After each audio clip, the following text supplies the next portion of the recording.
गुणत्रय विभेदेन मूर्तित्रयमुपेयुषे त्रयी भुवे त्रिनेत्राय त्रिलोकीपतये नमः।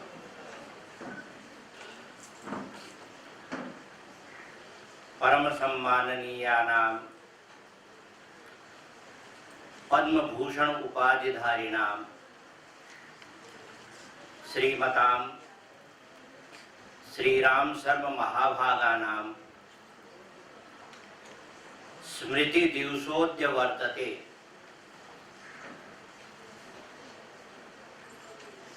तेषां पुण्यस्मरणं पुण्यरूपेण कृतानां कर्मणां स्मरणम् अथवा तेषां स्मरणेन वयं पुण्यस्य भागिनः स्मः। अस्मात् कारणात् वयं तेषां स्मरणं कुर्मः। अत्र मंचस्था ये महाभागा सन्ति तेषां पुराण पुरुषेभ्य आशीर्वादं संप्राप्तः पुराणिक इत्युपाधिधारण उपनामधारिण श्रीमंत रणजीत महाभागा दीनानां नाथ अथवा दीनानां अनाथानां उपाध्याय रूपेण शिक्षक रूपेण ये समर्पिताः सन्ति एतादृग्विधा श्रीमन्तः दीनानाथ उपाध्याय महाभागा तेषां पार्श्ववर्तिनः आंग्ल भाषायां तत्र नाम लिखितं वर्तते षट्पुटे न तु शतपुटे।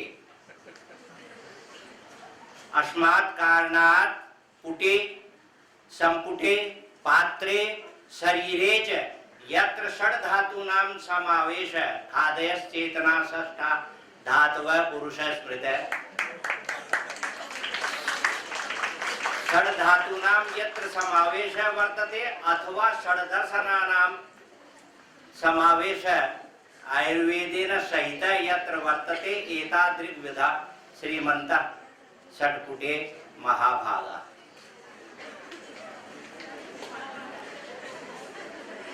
अन्यन्तु नाम अन्यत्तु नाम न तु अन्यम् अन्यत्तु नाम वर्तते तत्र आंग्ल भाषायाम् एव सम नाबार न तु नाबार अपितु नाबर वै बयोर अभेद है। संस्कृत में वै में और बै में कोई भेद नहीं होता, डे और ले में कोई भेद नहीं होता। अस्मात् कारणात् न अवर अर्थात प्रवर प्रवर रूपेण कीदृग्विधा सन्ति सम रूपेण सम तु अत्र दैव व्यपाश्रय चिकित्सायां शांति रूपेण समुपस्थापितः वर्तते। अस्मात् कारणात् सम नावर। आयुर्वेदे चरक संहितायां 20 संख्यात्मके अध्याये सूत्रस्थाने नानात्मज न आत्मज इति अनात्मज न अनात्मज नानात्मज वो आत्मज ही कह देते, नानात्मज क्यों कहा? तो वैसे ही प्रवर ही कह देते, लेकिन कहने में जो नावर में आनंद है वो नाबार में आनंद है, वो प्रवर में आनंद नहीं है, प्रवर स्वरूप में है। और व्यासपीठे संतिष्ठता महेश व्यासेन अत्र स्वस्य संभाषणं समुपस्थापितं सर्वेभ्यः अस्माभिः यत् श्रुतम् अस्माभिः यत् श्रुतं तत् श्रेष्ठं वर्तते।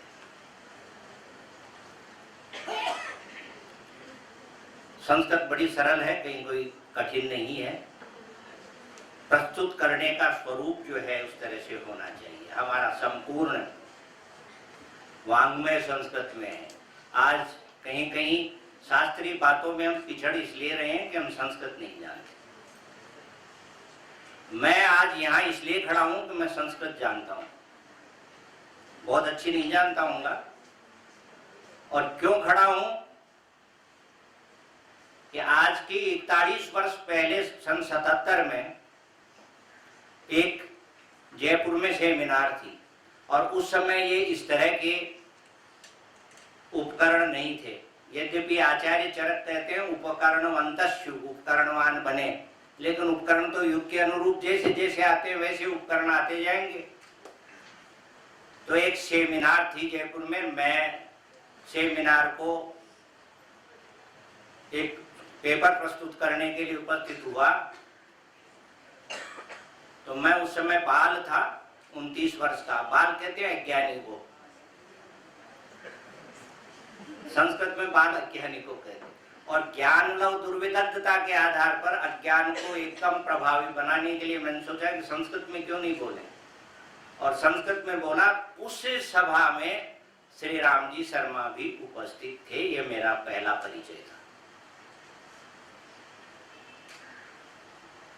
और संस्कृत में जो मैंने अपनी बात कही, तो एक विद्वान, जैसे अभी आपने बहुत से प्रश्न किए, ऐसे एक विद्वान ने प्रश्न किया और मैंने उसका भी उत्तर संस्कृत में दिया। उन्होंने संस्कृत में पूछा, संस्कृत में ही दिया।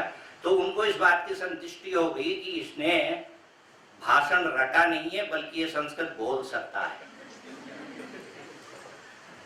और उस सेमिनार के बाद में श्री राम जी मुझसे मिले, बुला करके मिले कि उस बालक को बुलाओ, और मुझे आशीर्वाद दिया। उसके बाद जब तक वो जीवित रहे तब तक निरंतर आशीर्वाद देते रहे। और आज वियोग हुआ है, वियोग है सर्व संयोगैर पुनर्भव उच्यते। यहाँ वियोग जो है चरक का वियोग है, और चरक ने सूत्र स्थान शारीर स्थान के पहले अध्याय में वियोग कहा है मोक्ष को। वियोग है सर्व संयोगैर पुनर्भव उच्यते। तो हमसे वियोग हुआ, हम उनके द्वारा किए गए कार्यों को या उनको स्मरण करते हुए योग में लिपटे हुए हैं। और वो योग क्या है? संग है, आसक्ति है। लेकिन उनका वियोग जो है पुनर्भव की ओर है। ऐसे श्रेष्ठ पुरुष को याद करना पुण्य प्राप्त करने के समान है। ये हमारा दैव, अदृष्ट जो कर्म है, पूर्वापराध जो प्रक्रियाएं हैं, उनको दूर करने में सहायक होता है। बहुत सी बातें हमारे दिमाग में आ सकती है, लेकिन भावनाओं के ऊपर बहुत सी चीजों का प्रभाव निर्भर करता है। दैव पर बहुत बढ़िया भाषण आपने सुना। चरक संहिता में दैव का प्रयोग, दैव शब्द का प्रयोग सिर्फ 23 बार हुआ है इतनी बड़ी चरक संहिता में। यस्य द्वादश सहस्री रिधि तिष्ठति संहिता। और उसके व्याख्याकार चक्रपाणि ने 69 बार दैव शब्द का प्रयोग किया, 69 विस्फारित किया है, विश्लेषित किया है, व्यवस्थापित किया है। और इसके विपरीत अंकों में मंत्र का प्रयोग हुआ है, वो 23 बार हुआ है, और मंत्र का प्रयोग 32 बार हुआ है। और चक्रपाणि ने सिर्फ 28 बार मंत्र को याद किया है।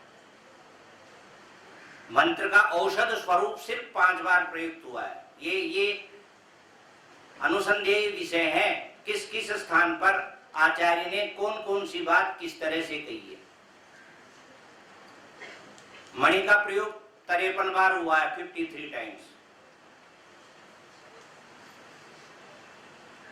और आप एक एक शब्द को एक एक स्थल से उठा के देखेंगे, इन्होंने बहुत अच्छे शब्दों में व्यास जी ने उसको बताया है, स्पष्ट करके बताया, उदाहरण दे के बताया। बहुत सी बातें चक्रपाणी और इंदु इन व्याख्याकारों की उसमें छुपी हुई हैं।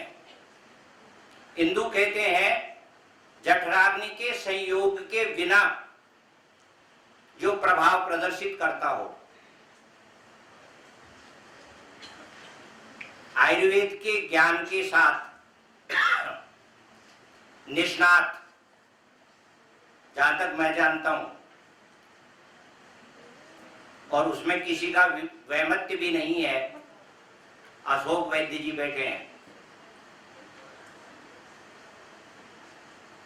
आपको पता है और बहुत से लोगों को पता है, आधुनिकों को तो पता ही है कि बहुत सी अंतःस्रावी ग्रंथियां अपने स्राव को भावात्मक रूप से स्रवित करती हैं। बहुत से भाव ऐसे हैं, इसलिए आपने दैव व्यापाश्रय चिकित्सा में मंत्र बोला और वो व्यक्ति ठीक हो गया, ऐसा नहीं होगा। उस पर भावात्मक प्रभाव होना चाहिए। स्पष्टतः कहा गया है मंत्रास्तु अविधिना प्रोक्ता हीनावा स्वर वर्णता।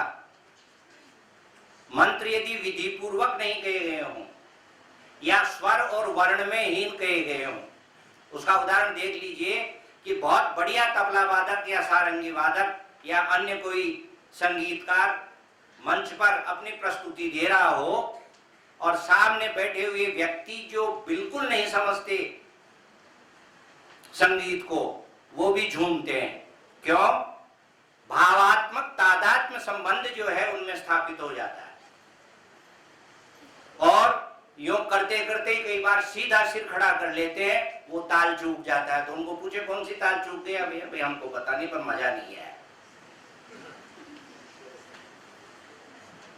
तो ऐसी बहुत सी बातें इस दैव व्यापाश्रय चिकित्सा में है। मणिमंगल बलि उपहार प्रायश्चित्तोपवास गमन इत्यादि का जो निर्देश किया है, उसकी व्याख्या देखिए चक्रपाणी ने, अजीब और ऐसी सटीक व्याख्याएं की हैं कि जिनकी कल्पना हो सकता है आप हम भी करें, लेकिन इतना श्रेष्ठ व्यक्तित्व जो है उनका प्रस्फुटित होता है उसमें। उपवास के लिए वो अन्यत्र कहते हैं उपावृत्तस्य पापेभ्य सहवासो गुणैर्हि है उपवास है स विज्ञेय न शरीरस्य शोषणम।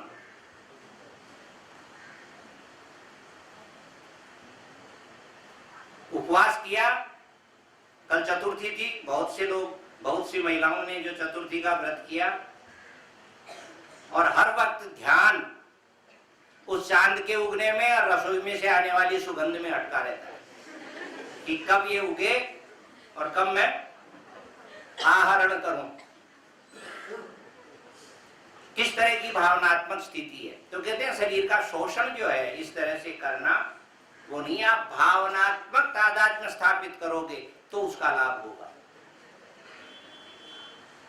सम, आप ये बहुत से, मैं बहुत ज्यादा नहीं बोलूंगा क्योंकि इस पर कितना जितना ही बोलता जाए भले ही से, बहुत से लोगों को इस बात का एहसास नहीं, पता नहीं कि दैव व्यापाश्रय चिकित्सा का जितना संक्षेप उल्लेख आचार्य ने सूत्र स्थान के 11वें अध्याय में किया, उसका विस्तारित स्वरूप हमको शारीर स्थान के 5वें अध्याय में मिलता है। बहुत से लोग उसको देखते ही नहीं है। 5वां अध्याय शारीर स्थान का दूसरे प्रकार से।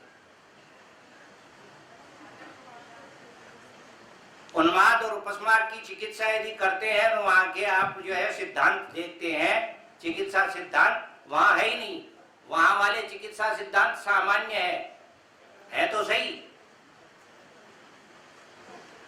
इनकी श्रेष्ठ चिकित्सा कहाँ है? सूत्र स्थान के 30वें अध्याय में, शारीर स्थान के पहले अध्याय में, शारीर स्थान के 5वें अध्याय में, शारीर स्थान के दूसरे और तीसरे अध्याय में बिखरी पड़ी है।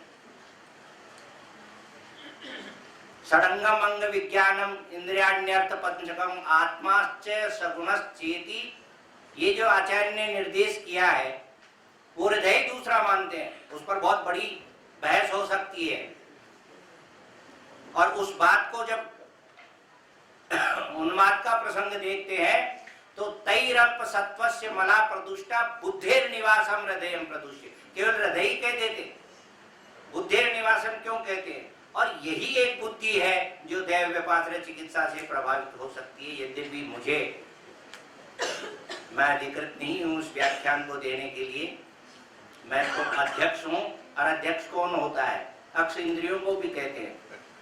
और इंद्रियों से जो अधिष्ठित होकर के ऊपर बैठ जाए, कुछ भी शब्द स्पर्श रूप रस गंध इनको कुछ भी नहीं सुने, ध्यान ही नहीं दे कौन बोल रहा है, कौन बैठा है, क्या कर रहा है, और सब के सब इस बात पर ध्यान दिए रहते हैं कि अब अध्यक्ष खड़ा हो गया तो रस और गंध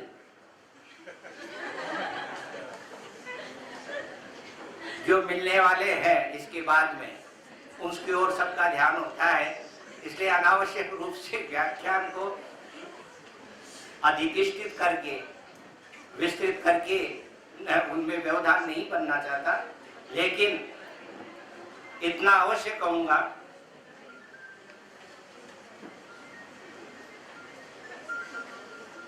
कि रणजीत जी पुराणिक, दीनानाथ जी उपाध्याय और अन्य ये जो दो मूर्तिमंत भाव हैं, यावंतो मूर्तिमंते भाव विषय में, तो मूर्तिमंतो भाव विषय में तो चरक के अलावा कोई बात करता है नहीं है। हास्ति तदन्यत्र यन्यहास्ति न तत्पचि, हर विषय का उदाहरण आप चरक में ले लीजिए।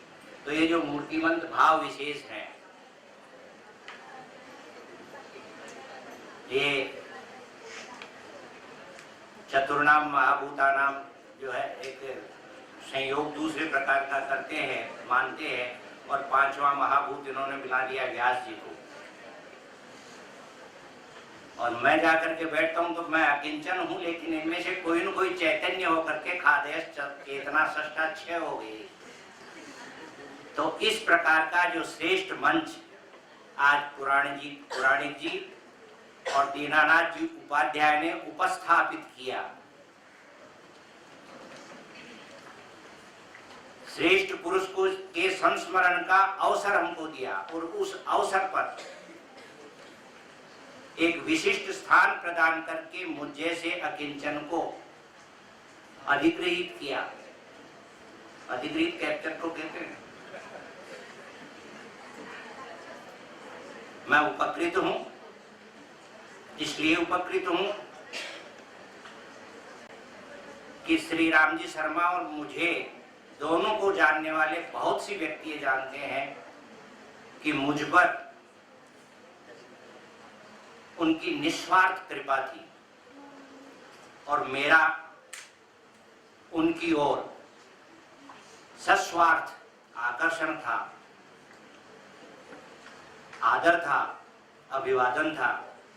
मैंने उनको निश्चित रूप से पूजा है, श्रेष्ठ माना है, और हो सकता है कि वो इतने ऊंचे क्षितिज के स्वरूप में थे कि मैंने अपना स्वार्थ पर स्वरूप कहीं देखा हो, लेकिन उन्होंने कभी मेरे जैसे अनेकों व्यक्तियों को, बाद में कह चुका पहले, ज्ञान लव दुर्दत्त विदग्ध व्यक्तियों को उन्होंने उपकृत किया। ऐसे श्रेष्ठ महामना को इससे बड़ा स्मरण दिवस समर्पित करना नहीं हो सकता, जिसमें एक शास्त्रज्ञ को शास्त्र का स्मरण पूर्वक स्मरण किया जाए। निश्चित रूप से ये जो आगे बैठे हैं महर्षि तुल्य, क्यों चरक ने 4 प्रकार के ऋषियों का उल्लेख चक्रपाणी ने किया, चरक ने नहीं। महर्षि, देवर्षि, ऋषि और ऋषि पुत्र। तो महर्षि बैठे हैं, अध्यापक है वो ऋषिक है, और छात्र है वो ऋषि पुत्र है। और इन्हीं में महर्षियों में देवर्षि और राजर्षि भी है। ऐसा श्रेष्ठ संयोग जहां उपस्थित है और हम देवतुल्य उन विद्वत शिरोमणि को याद करके अपना दैव, अपना भाग्य सुधारने का एक श्रेष्ठ अवसर प्राप्त कर रहे हैं। प्रत्येक व्यक्ति पुण्य का भागी है ऐसे महामना को याद करके मैं आज पुनः आप सब लोगों के धैर्य को नमन करता हूँ कि आप कितने लंबे समय से धैर्य पूर्वक बैठे बैठे, पहले वाली बात तो बड़ी सारगर्भित थी और मैंने जो बताया उसको भी आपने उतना ही ध्यान से सुना, जबकि शायद मिला कुछ नहीं होगा, फिर भी सुना। इसके लिए आभार प्रकट करता हूँ और पुनः आयोजकों का आभार, आप सभी लोगों का धन्यवाद।